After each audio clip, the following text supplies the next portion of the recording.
Hello, everyone, and welcome to another episode of Nerdy Movie News Roundup, the show where we round up all of the latest news in the world of nerdy movies. Wasn't here last week. I was preoccupied with a personal project. Yeah, no other excuses. I didn't do it. So there are definitely, I think there are a couple stories that carried over from last week into this week. So it's going to be a bit of a longer show today. Yeah, let's just get into it. Honestly, it's mostly, I think, a couple of trailers carried over. Yeah, who cares? I don't. Let's get into it. First up, we had a trailer for the Fallout show. So this is coming to Amazon Prime based off of the Bethesda game. I have never played Fallout. So I can't really say whether or not this looks authentic to the games. All I can say is that I thought the show looks really cool. It's post-apocalyptic. It seems to be like nuclear fallout. It makes sense given the title. Seems like it's going to follow some lady who is in a bunker where I guess there's like groups of people that stay in bunkers and they're like safe from the radiation because they look like normal people. And then she leaves the bunker and people like this dude are out there. They're like giant cockroaches and whatnot. Yeah, I think the show looks super cool. Looks very high budget. They're like clearly Amazon is spending a lot of money on this show. And I really like the tone of it. I like sort of the weird like humor that it has. While also you can tell that it's also can get dramatic and whatnot. It looks very interesting. Yeah, let me know what you think about it if you're a Fallout fan. Next up, we also got a trailer for Furiosa. This is a Mad Max prequel. I believe Charlize Theron played Furiosa in Mad Max Fury Road. I've not seen a Mad Max movie, so I guess I'm thinking I'll probably go into this blind since it's a prequel and maybe get a fresh perspective on it. But I think the trailer looks interesting. It didn't quite sell me on it. It is a teaser, so they didn't really talk about I didn't get too much of a vibe about what like the narrative is going to be like. It was very much like this is Furiosa. She was kidnapped. She's trying to get back home, and then it was just a various clips of car stuff. So I don't know. I think it looks interesting. I really love the color grading on it. It looks very bright. The brightness is very distinct. Yeah, we'll see. Hopefully it's as good as Fury Road because I know people call that one of the greatest action movies ever made. All right, next up we got a trailer for GTA 6.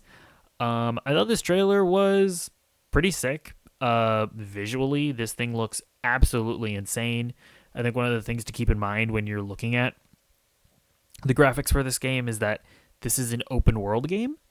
And for the crowd density that this game has is insane. Like the facial animations are wacky and wild. It like just the visuals in this game are absolutely crazy. I think the story looks cool as well. It seems like it's going to be a Bonnie and Clyde situation where you're going to play as they're going to be dual protagonists and you're going to be able to play as this couple here. I think that's pretty cool. But yeah, so I've only ever played GTA 3 and GTA Vice City. I still haven't progressed past those, really.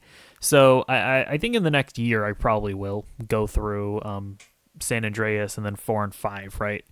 I don't know if I'd play like the weird like Nintendo DS GTA games like Chinatown Wars and whatnot. But yeah, I think this looks really cool. Also, it is funny that like GTA is supposed to be like a parody of the United States, but this trailer was literally just Miami. It's like you can't even really parody Miami. So I thought that was pretty hilarious. All right, next up, we also got a trailer for Halo Season 2. I like the first season of Halo. I'm not ashamed to admit it. I'll even go so far as to say that like the story in Halo isn't even all that good. Like okay, I played Halo Reach, I played Halo 1, and I played like half of Halo 2, and something happened with my save. It just got fucked. And so I got mad and I stopped playing Halo 2. Not because I wasn't enjoying it. It was because there was like a weird glitch with my save file. So I've only played up to that point. So I guess I should preface when I say that. But I played enough to say that like I don't even understand like I did not care about the story when I was playing those games. It did not resonate with me at all. I barely paid attention to it. So I don't really understand what Halo fans are like so protective about, where they're like, oh, the show didn't follow the story of the game. So, you know, it's like, oh, Master Chief, he's not supposed to take off his helmet. And it's like, what? Who cares about that? It's like, oh, Master Chief isn't supposed to have sex. It's like, what are you people even talking about? I don't know. I don't think that the show is like amazing, but I think it's like fine. I enjoyed it, and I think most of the criticisms that Halo fans have of it are just like weird and like have nothing to do with like the quality of the show. But anyways, as far as the Halo Season 2 trailer, that was very much kind of a nothing trailer. It was like, okay, they're gonna go to war. Cool, I guess. But yeah, I don't know. Aside from that, it was kind of a mid trailer. Okay, then we also got a teaser for House of the Dragon Season 2. So this was actually a show that, because it was filming in like Britain or something, or like the UK, they actually weren't affected by the strikes. And they weren't scabbing or whatever. Apparently it's literally illegal for them to stand in solidarity with the United States Actors Union. They're not supposed to do that. So they filmed, and this second season is going to come out normally. Yeah, honestly, kind of like the Game of Thrones teaser. It's like, it's good. I'm excited for the show to come back, but it's also kind of like, yeah, she's gonna go to war with with her ex best friend. It's like, we knew this was gonna happen. Like, we knew it was gonna happen, and this trailer's kind of like, yeah, look at them, they're going at each other. It's like, okay. I'm excited to watch it, but this trailer didn't like surprise me in any way. So, not the best trailer, but I'm still really excited about House of the Dragon Season 2. And then we also got a teaser trailer for The Boys Season 4. This was pretty interesting. So, it looks like they're going to be just continuing the rise, and I guess they're really focusing in on what Homelander is aiming for at this point, because I think that's kind of one of the things that I've been wondering about as far as like, how are they going to keep Homelander fresh? How are they going to keep like upping the stakes of what he's trying to do? And it seems like Homelander is going to try to gain like political power and continue radicalizing this, like, the citizenry of the Boys universe. And I think that's a really interesting angle to take, where it's like, it's not even so much about killing Homelander at this point. It's about like, how do you stop him from becoming like a fascist, you know? So that's very, very interesting, the direction that they're going here. And obviously it's very politically charged. Like, you saw the two political sides clashing with one another. You know, we're seeing what's gonna happen with Butcher. It seems like the Gen V is like, there was like this weird thing where like his head was like, something was moving inside of his head. It's like, oh, he's clearly ill from that compound V or whatever. Yeah, we got some new characters that they showed off, where all the female soups that look like they're gonna be Nazis or whatever. I could change all of them. Okay, I'm just saying. I do need to point that out. Yeah, I don't know. It was a really solid trailer. Excited for Da Boys to come back. Really enjoyed Gen V.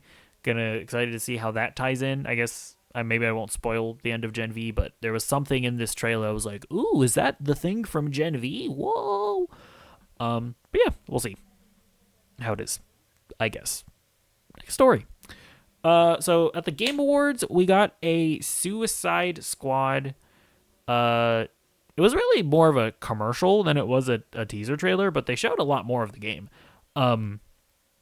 We got this like pretty good look at Superman here. We got better looks at like Wonder Woman, and how this trailer kind of confirms that Wonder Woman is not going to be one of the superheroes that's mind controlled by Brainiac. It seems like she's going to be, to some extent, working with the Suicide Squad, I would assume. So that's very interesting. But we got better looks at like the boss fights with the Suicide Squad and Green Lantern. We got a good look at the boss fight between them and Batman, and also the Flash. And I'm like, this looks pretty cool. You know, like Green Lantern. The Green Lantern one looks okay. I guess the Batman one is the one. This is the main one that looks cool. It's like the Green Lantern one looks kind of weird because it's like a giant construct of Green Lantern, and he's just kind of like throwing constructs at you. And I'm like, I don't know, that could be fun. I couldn't quite get a good grasp of what the Flash one is exactly. There was like these weird moments where like the Flash was like standing inside of a bubble, and you were like shooting at the Flash while he was standing still. But there were like multiple Flashes, it looked like, so I don't know if some of them are like holograms or something.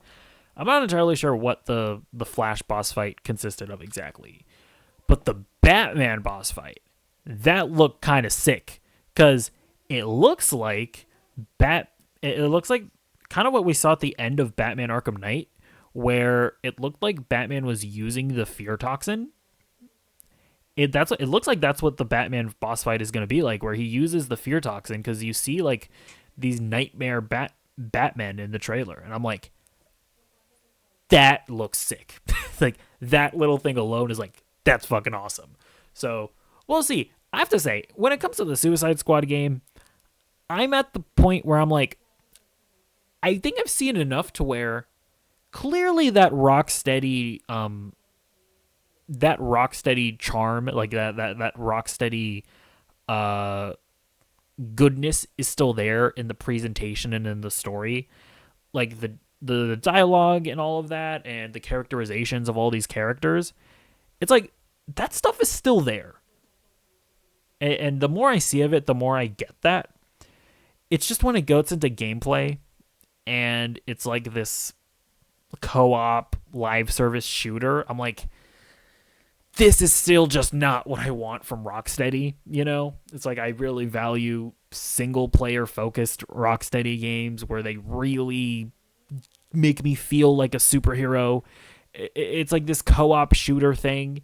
It's just not what I want out of a Rocksteady thing, but I think I'm at the point, I'm at the acceptance stage where as long as they give me a good story and the gameplay is like serviceable, you know, it's not like Gotham Knights where like the gameplay was just straight up bad, and I really just I didn't finish that game because I was like, I am not enjoying myself playing this game. As long as like the shooting isn't bad, I think I'm going to have a good time with this game. And we'll get into a weird story about Suicide Squad later in the show as well. The other trailer that they had at the Game Awards that I'm going to talk about today is the Blade trailer. So this is really more of an announcement trailer. There was no gameplay or anything. It was just a cinematic. But yeah, so Arcane Leon is making this Blade game. So it was kind of funny because when the trailer first popped up, I was like, oh god, they're doing more Redfall because you know because if you don't know, so Arcane, their last game that they made was Redfall, which was a vampire based like multiplayer sort of like live service kind of game. It was like kind of weird, but like it was critically panned. Everybody hated it. Everyone was like, what the fuck are you guys doing? We want like games like Dishonored or whatever from you guys. And when I saw like Blade's Fang, I was like, oh god, this is more Redfall. But then they revealed that it's actually a Blade game, and they confirmed that it is single player, and that's obviously promising. Apparently this is a studio that, you know, they make games like Dishonored and Deathloop and whatnot, and this is a studio that mainly does like first person shooters, I guess, or like first person games. And this is going to be third person, so it is going to be different from what the studio normally does, but from what they said, it is going to stick to the roots of what that studio is, which is like kind of open-ended games where you really can like figure out how to get through levels in various different ways and play to your own different styles and whatnot. I haven't played any of their games, but that's just from what I hear. And I mean, listen, at the end of the day, like Blade is absolutely a character that should make for a fun game. So apparently this is a good studio. They stumbled with Redfall, but it was kind of a Suicide Squad situation where they took this studio that makes great single player games and they were like, you have to make a co-op live service bullshit game. And they're like, we don't know how to do that. And then the publisher's like, we don't care. So yeah, I'm interested to see more from this. As of right now, we haven't seen gameplay. We've only seen a cinematic. Oh, I will say the art style kind of looks like an Into the Spider-Verse kind of art style. So I wonder if that's going to carry into the game. I don't know. We'll see. All right. First story of the day. Let's talk about Disney Plus's 2024 release schedule. So Marvel Studios' Echo will arrive on the 10th of January 2024. So we have Echo, then it says Marvel fans can also look forward to the highly anticipated Agatha Darkhold Diaries series arriving in 2024. X-Men 97 also arrives on the platform in 2024. So as far as Marvel is concerned, we're getting Echo, Agatha, and X-Men 97. As far as Echo goes, we're gonna get to people's like first impressions of the first couple of episodes of Echo at the end of the show. So we're gonna talk more about the show later, but I guess I'll just say that I'm becoming more and more excited about this. I have to say, because before that trailer, I wasn't really particularly excited about this show. I thought she was kind of a bland character in Hawkeye. I'm not familiar with her from the comics or anything. But listen, they dropped that sick-ass trailer, and I can't deny I am kind of hyped at this point. It feels like it's going back to sort of that Netflix Marvel's thing, specifically like stuff like Daredevil, where it's grounded, it's gritty, it's violent, and it just looks sick. So and we're gonna get to some of the first reviews later in the show, but they're pretty positive. And then as far as Agatha, that's a show where it almost feels too little too late, where it's like, bro, WandaVision was like in 2021, and sure, Agatha was a fan favorite character on that show, but nobody was clamoring for an Agatha spinoff show. And it's just like, if you were gonna try to milk that WandaVision cow, feels like you should have done it a bit sooner than 2024, my guy. So we'll see. But I mean, listen, a lot like Echo. If they put out a trailer for it and it's amazing, I mean, yeah, I'll switch my tune on it. Like, if it's a good show, I'm not gonna like be stubborn just because I wasn't necessarily excited about it. So we'll see. I mean, listen, we do stand Catherine Hahn, so we'll see what that's like. And then yeah, X-Men 97. This is kind of not even really like an MCU show. This is going to be an animated show that is like a sequel series to, or I should say a continuation of the X-Men animated series. So I actually haven't seen the X-Men animated series. That just wasn't one of the shows that I watched as a kid. So that's definitely something I'm going to have to catch up on at some point next year. But yeah, it's pretty interesting that they decided to continue it. I've long since had like a bit of a conspiracy theory, a little bit of a game theory, that X-Men 97 is going to in some way like tie into the MCU. I mean, well, first of all, it's being made by Marvel Studios, so I mean that's your first indication. But also, if you remember oh god, gotta drink water. I'm dying. If you'll remember, at the end of Miss Marvel, the show, they had that like X-Men theme song sting where it was like da-na-na-na-na-na. In the credits of that episode, it did not say X-Men. It did not say like X-Men theme song or whatever.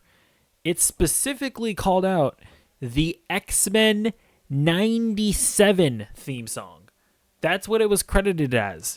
So I wonder if using using the specific theme from X-Men 97, I wonder if that somehow means that it's going to be somehow in the MCU, or at the very least there are going to be like multiverse shenanigans or something. I don't know. Probably not, but that's my game theory. That's my conspiracy theory. But yeah, I don't know. I can't say I'm super hyped about the show because I just haven't seen X-Men the animated series. All right, let's move on to like the Star Wars stuff. So in 2024, we're also going to get Star Wars: The Acolyte, which will premiere on Disney Plus in 2024. Star Wars Skeleton Crew. This series will arrive on the platform in 2024. So we're getting The Acolyte as well as Skeleton Crew. I'm definitely interested in The Acolyte.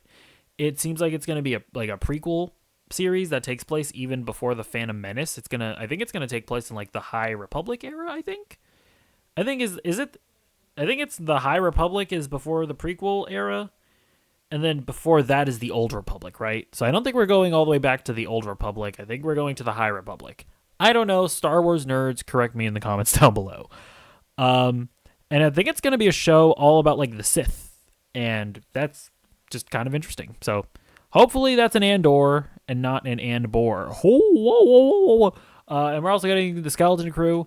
That's a show that I feel like I really have to just wait and see, because apparently they kind of want that to be Stranger Things in Star Wars, where you're gonna follow a bunch of kids going on a little adventure. So could be charming, could be kind of cringe. Maybe it's a little too kiddie. But I mean, it is like a high budget Star Wars series, so hopefully it's as charming as Stranger Things. It's being produced by John Watts, by the way, who was like the director of the MCU Spider-Man movies. So that's an interesting anecdote. So the two shows that are notably not on this press release are Daredevil Born Again.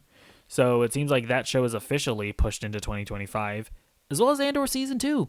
That show's also officially in 2025. And while I obviously am interested in those two shows, I will say at the end of the day, I think it's ultimately for the best that there are only like 2 live action MCU shows in a year and 2 at the most Star Wars shows in a year. We're obviously at the point where people are getting sick of these properties. If we're gonna, and they need to come out at a fewer rate, and they have to be great. So take extra time, make Daredevil great. Take extra time, make Andor Season 2 as amazing as Andor Season 1. But yeah, we'll obviously have to wait and see for all these shows. All right, next up. They announced The Boys spinoff called The Boys Mexico. This is coming from Deadline. The Boys universe is expanding yet again with The Boys Mexico, a new series offshoot from Blue Beetle writer Gareth Dunnett Alcocer? I don't know. Diego Luna and Gael Garcia Bernal are set to executive produce and are considering taking on acting roles, though neither would be major. Details regarding the premise are being kept under wraps. So yeah, we don't really know like what the exact premise of the show would be, but I mean, I guess I have to have faith in this because, well, here's the thing. Every time that a Boys spinoff thing is announced, I get kind of cynical. When The Boys Diabolical was announced, I was like, oh, this is just going to be like a throwaway whatever animated series. But it was really great. It was really good. When Gen V was announced, I was like, ugh. I don't want the Boys to get too stretched out. I don't want it to lose its charm and whatever. And are they going to be stretched too thin, the creatives? And it's like, oh, I don't know about this. But Gen V was great. So, and I've been a fan of all 3 seasons of The Boys. So I feel like at this point, I have to have the benefit of the doubt that, hey, if they think that they can make this Mexico spinoff show, they probably have a good idea. But yeah, I mean, obviously there's a bunch of potential of like dealing with like the cartel or whatever, and because with like Soup's like being in Mexico and maybe not having as much jurisdiction, or when I say jurisdiction, maybe not having as many as many like authorities, keeping them in check and whatnot. I don't know, like there are interesting things that you can obviously do with soups in Mexico, so we'll see. Just please don't have the Mexico filter. That's all I ask. Don't don't put on the piss filter for for the show. But we'll obviously have to wait and see what they do. All right, next up, we got some very interesting news regarding Avengers: The Kang Dynasty because it has a screenwriter. It's coming from Deadline.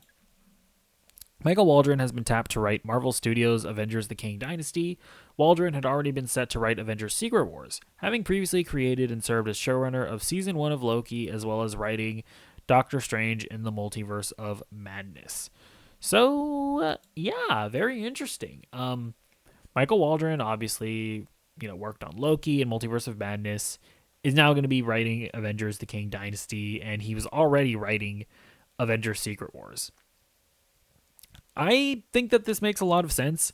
Loki season 1 is the most successful season of any of the MCU Disney Plus shows, and Multiverse of Madness is the highest grossing MCU movie since Endgame.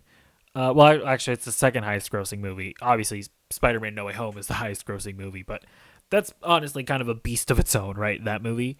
But yeah, he is so far kind of the most successful guy that they have currently working for them at Marvel. So I think it makes sense that they would get him to write Kang Dynasty, and I think it's also probably smart to have one guy have a cohesive vision between Kang Dynasty and Secret Wars.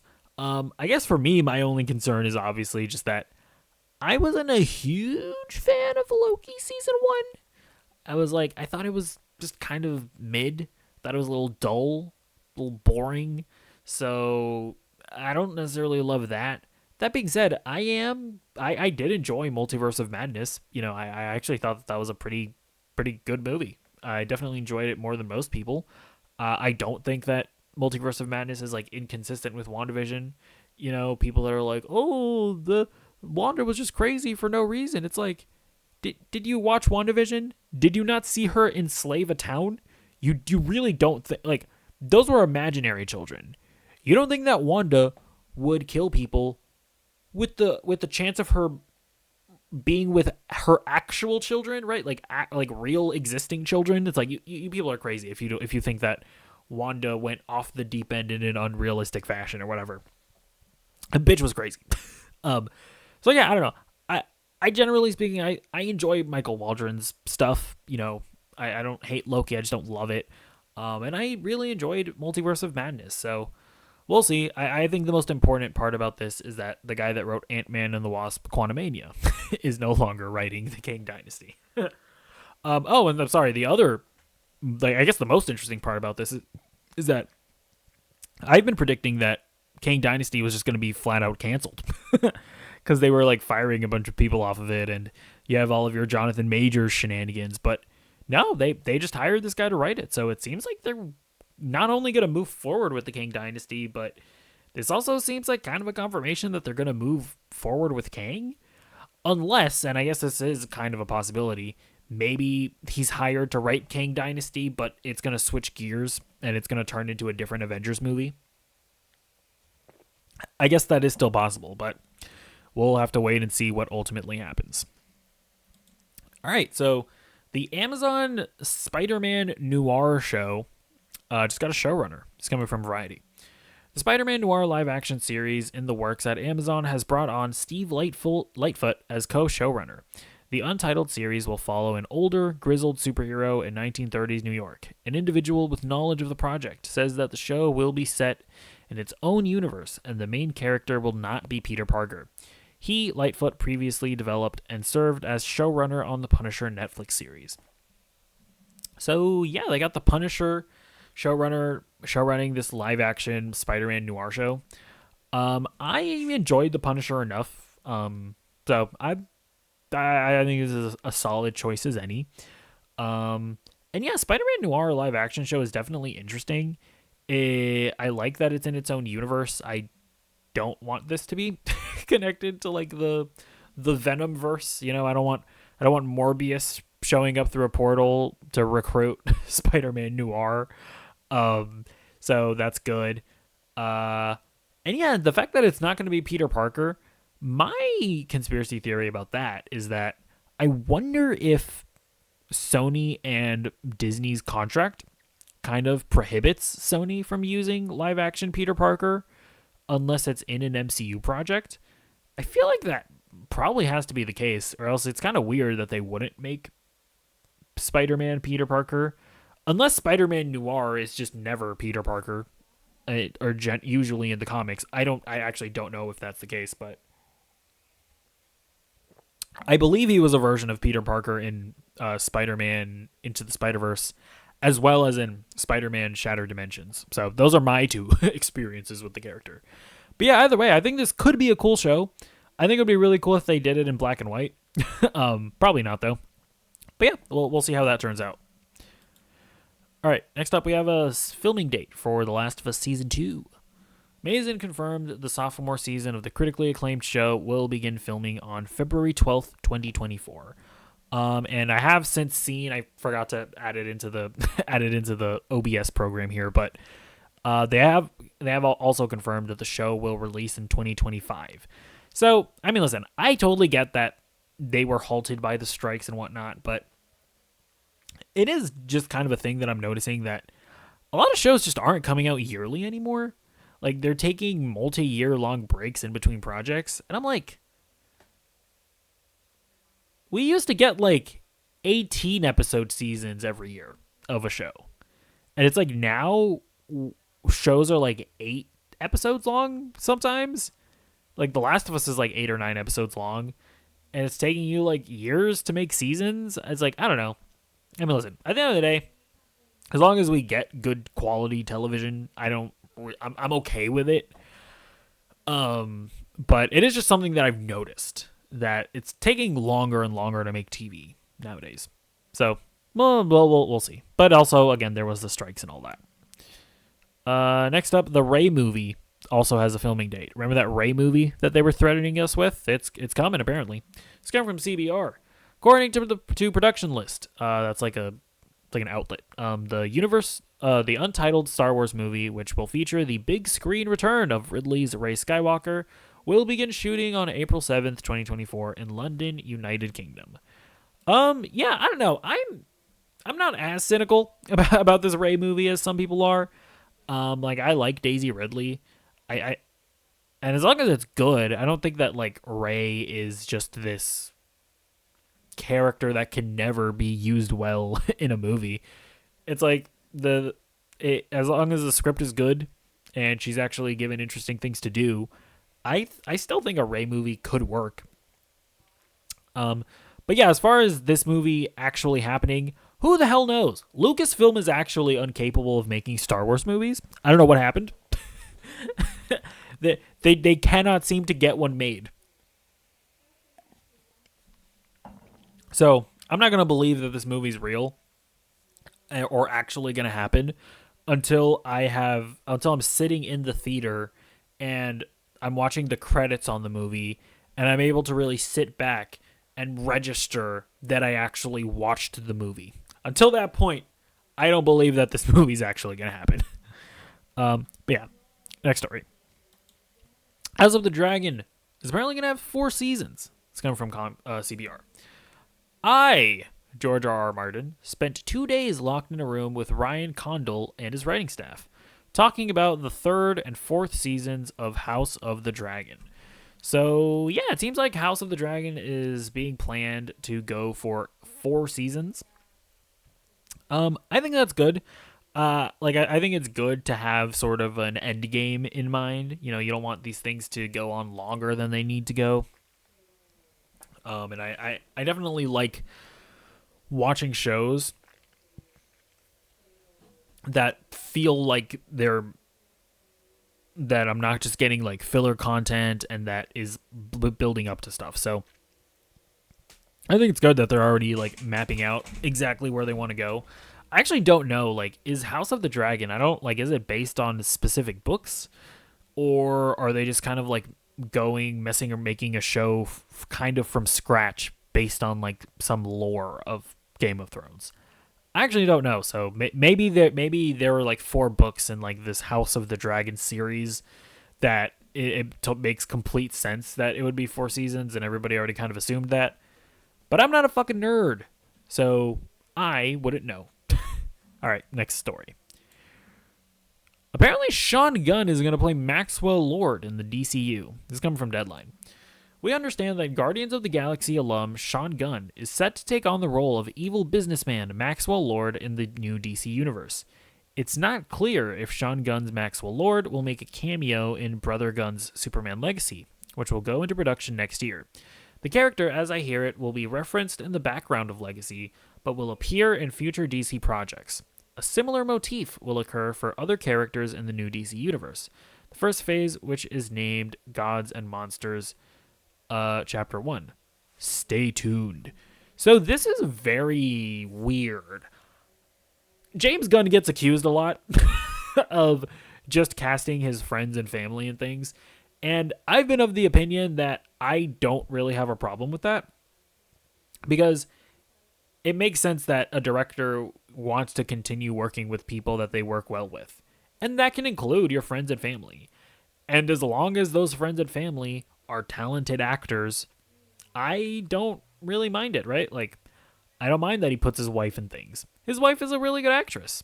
I don't mind that he puts his brother in things. He's a good actor.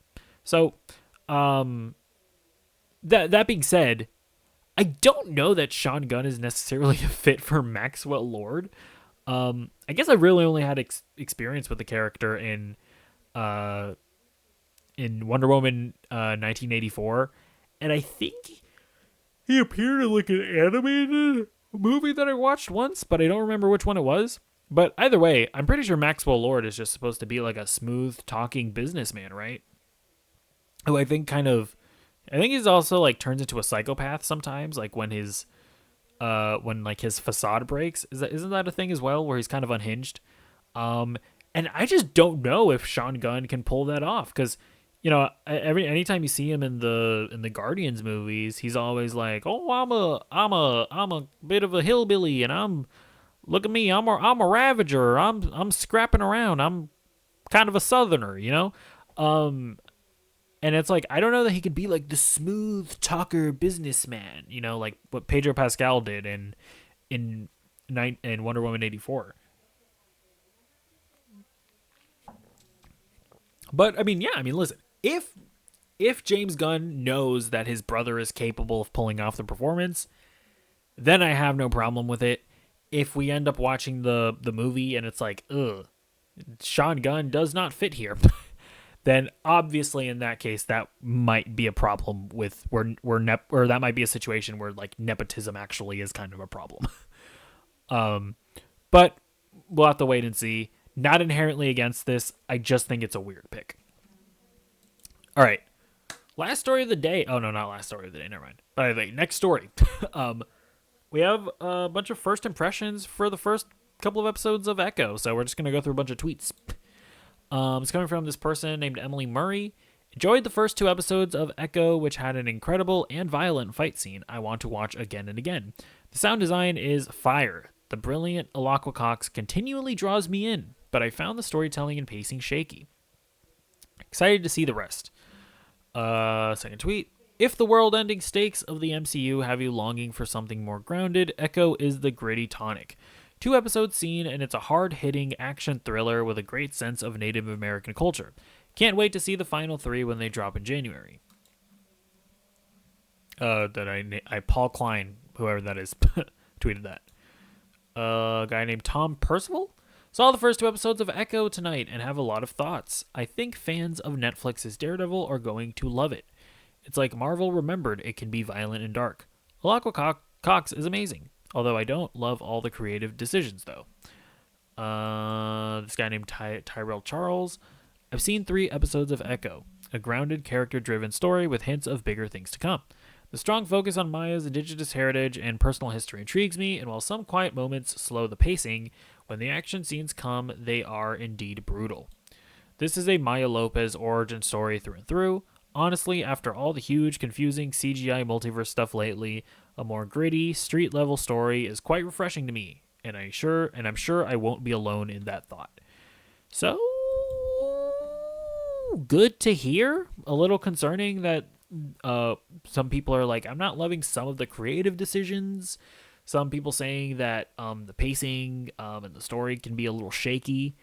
So obviously that's not great to hear, but it seems like people are overwhelmingly saying like, hey, it is a brutal action thriller.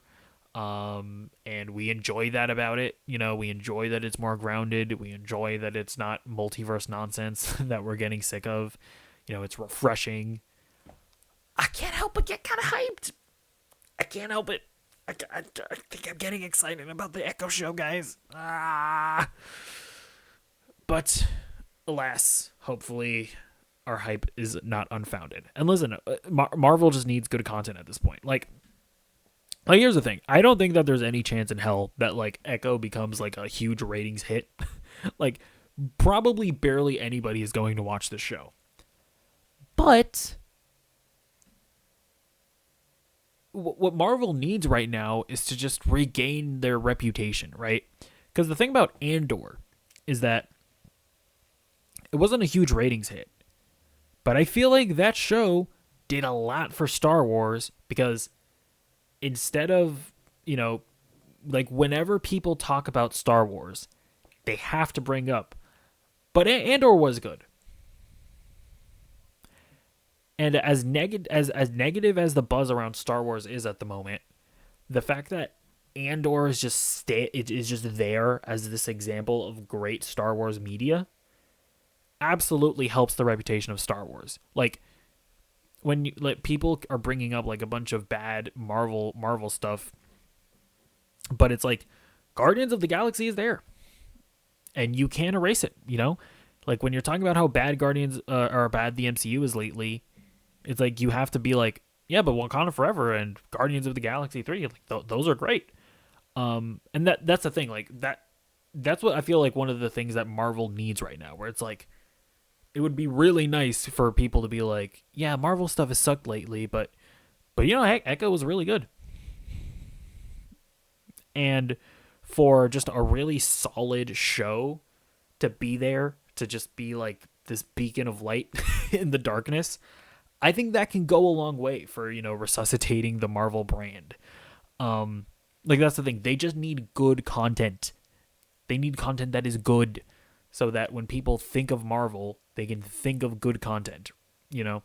So, oh yeah, that's the thing. I don't think that there's any chance that this is going to be a massive ratings hit, but it can be a stepping stone in resuscitating the brand. But yeah, we'll see. All right, this actually is the last story of the day. It looks like the Suicide Squad game is going to offer an offline mode, so this is coming from Video Games Chronicle. We understand that Guardians of the Galaxy... Oh. I think I might have messed up. I definitely messed up. Hold up.